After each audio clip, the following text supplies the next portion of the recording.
আসসালামু আলাইকুম প্রিয় ষষ্ঠ শ্রেণীর শিক্ষার্থী, আশা করছি তোমরা সকলে অনেক ভালো আছো এবং সুস্থ আছো, তাই না? সকলে ভালো আছো না?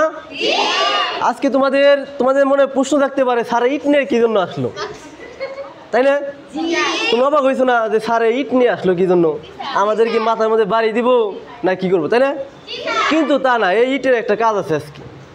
আজকে তোমাদের যে বিষয়টা নিয়ে আলোচনা করব সেটা হলো জ্যামিতির মৌলিক ধারণা। তোমাদের ষষ্ঠ শ্রেণীতে যে অধ্যায়টা আছে, ষষ্ঠ অধ্যায়, ঠিক আছে? তোমাদের কি আছে?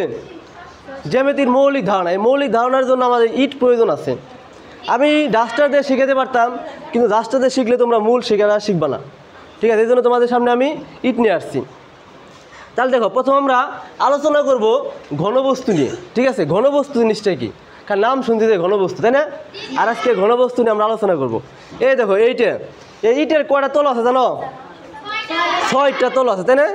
এই একটা তলো, এই একটা তলো, এই একটা, এই পিছনে একটা, এই পাশে একটা, মোট 6টা তলো আছে। এই 6টা তলো যার দৈর্ঘ্য আছে, কি আছে? এটা হলো দৈর্ঘ্য, এই উপরটা দৈর্ঘ্য, আর এটা হলো প্রস্থ এবং কি উচ্চতা বা বেদ আছে, তাই না? বেদ বস্তু, তাকে কি বলা হয়? ঘনবস্তু বলা হয়, তাই না? ঘনবস্তু, এটা কি বলা হয়?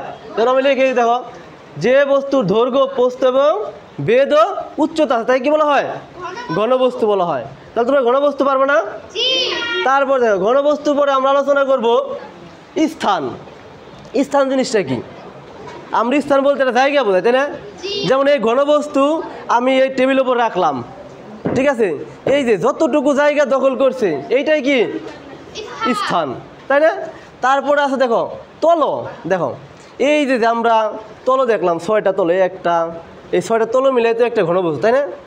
তাহলে এই এক একটা তল, এটা কি বলা হয়? এই তলর দেখা একটা জিনিস দেখো, তলর দৈর্ঘ্য আছে, প্রস্থ আছে, কিন্তু তলর উচ্চতা নেই, কি নাই? উচ্চতা নেই, ঠিক আছে? তোমরা বুঝতে পারছো? তাহলে এটা কি আমরা তল।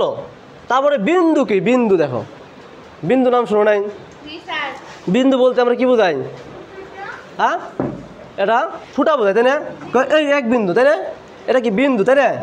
এই বিন্দু জিনিসটা যার শুধুমাত্র অবস্থান আছে, কিন্তু কি নাই?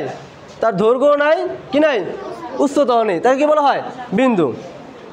যেমন এই জায়গায় দেখো, এইদিকে একটা তোমার দৈর্ঘ্য, হ্যাঁ দেখো, দৈর্ঘ্য, প্রস্থ এবং উচ্চতা 3টা মিলে এই যে মাঝখানে যে একটা উৎপন্ন হয়েছে না, এটা কি বলা হয়? বিন্দু। এটা কি বলা হয়? বিন্দু। দেখো, তাহলে তাহলে ইট কি জন্য নিয়ে আসছি, বুঝতে পারছো? কি জন্য? এটা কি বলা হয়? ঘনবস্তু বলে। এটা কি বলা হয়? কয়টা তল আছে ইটের? 6টা। তাহলে পারবো না আমরা? ঠিক আছে, তাহলে তোমরা যে বুঝতে পারছো, এই জন্য তোমাদের অসংখ্য ধন্যবাদ। এবং আমাদের ছাত্রছাত্রী একটু দেখাও যে আমার ছাত্রছাত্রী সবগুলোকে যে সবাই মনোযোগ সহকারে শিখতে আছে, ঠিক আছে? এদিকে দেখাও।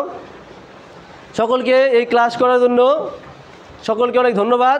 ইনশাল্লাহ তোমরা এই ক্লাসে একটু হলে উপকৃত হবা না? ধন্যবাদ সকলকে। আসসালামু আলাইকুম।